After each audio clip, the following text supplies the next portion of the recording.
నాకు ఈ కథ చెప్పినప్పుడు నాకు ఒక ఇన్సిడెంట్ గుర్తొచ్చిందండి నా లైఫ్లో. నాకు చాలా సంవత్సరాలు మా అమ్మగారి పుట్టినరోజు తెలీదు.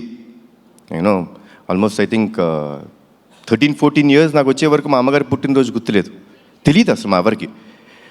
అలాంటిది ఒక సందర్భంలో అందరం సెలబ్రేట్ చేసుకుంటున్నాం, ప్రతి పుట్టినరోజు సెలబ్రేట్ చేసుకుంటాం. మళ్ళీ ఆవిడ ఎందుకు పాపం ఎప్పుడు అలా ఉన్నారు అని చెప్పి మా పెద్దనాన్నగారిని అడుగుతాం జరిగింది. పెద్దనాన్న, అమ్మకి ఎప్పుడు అడిగినా అమ్మ నీ పుట్టినరోజు ఎప్పుడంటే ఏముందన్నా తెలియదు అంటారు. నాకు ఒక చిన్న హెల్ప్ చేయండి పెద్దనాన్న, అమ్మ పుట్టినరోజు ఎప్పుడో తెలుసుకోరా, కొంచెం మా నిమ్మకూరులో వెళ్ళి అక్కడ ఎవరైనా యూనో అమ్మ కంటే పెద్దవాళ్ళు ఉంటారు, ఊరిని అడగండి ఎప్పుడు పుట్టారు అంటే సంక్రాంతి రోజు పుట్టారు అని చెప్పన్నారు. మళ్ళీ పెద్దనాన్న పంచాంగాలన్నీ తీసి జనవరి 15 మా అమ్మ పుట్టినరోజు అని నాకు చెప్పారు. ఆ రోజు నుంచి ఈ రోజు దాకా మా అమ్మ పుట్టినరోజు ఏ రోజు నేను సెలబ్రేట్ చేయకుండా లేను. అండ్ నాకు కథ చెప్పినప్పుడు బాగా కనెక్ట్ అయిన పాయింట్ అది. నాకు ఒక మదర్ మీద ఎమోషన్ అండి. తల్లిదండ్రులు లేనిదే మనం లేవు. వాళ్ళకి ఎప్పుడు జీవితాంతం మనం రుణపడిపో ఉండాలి.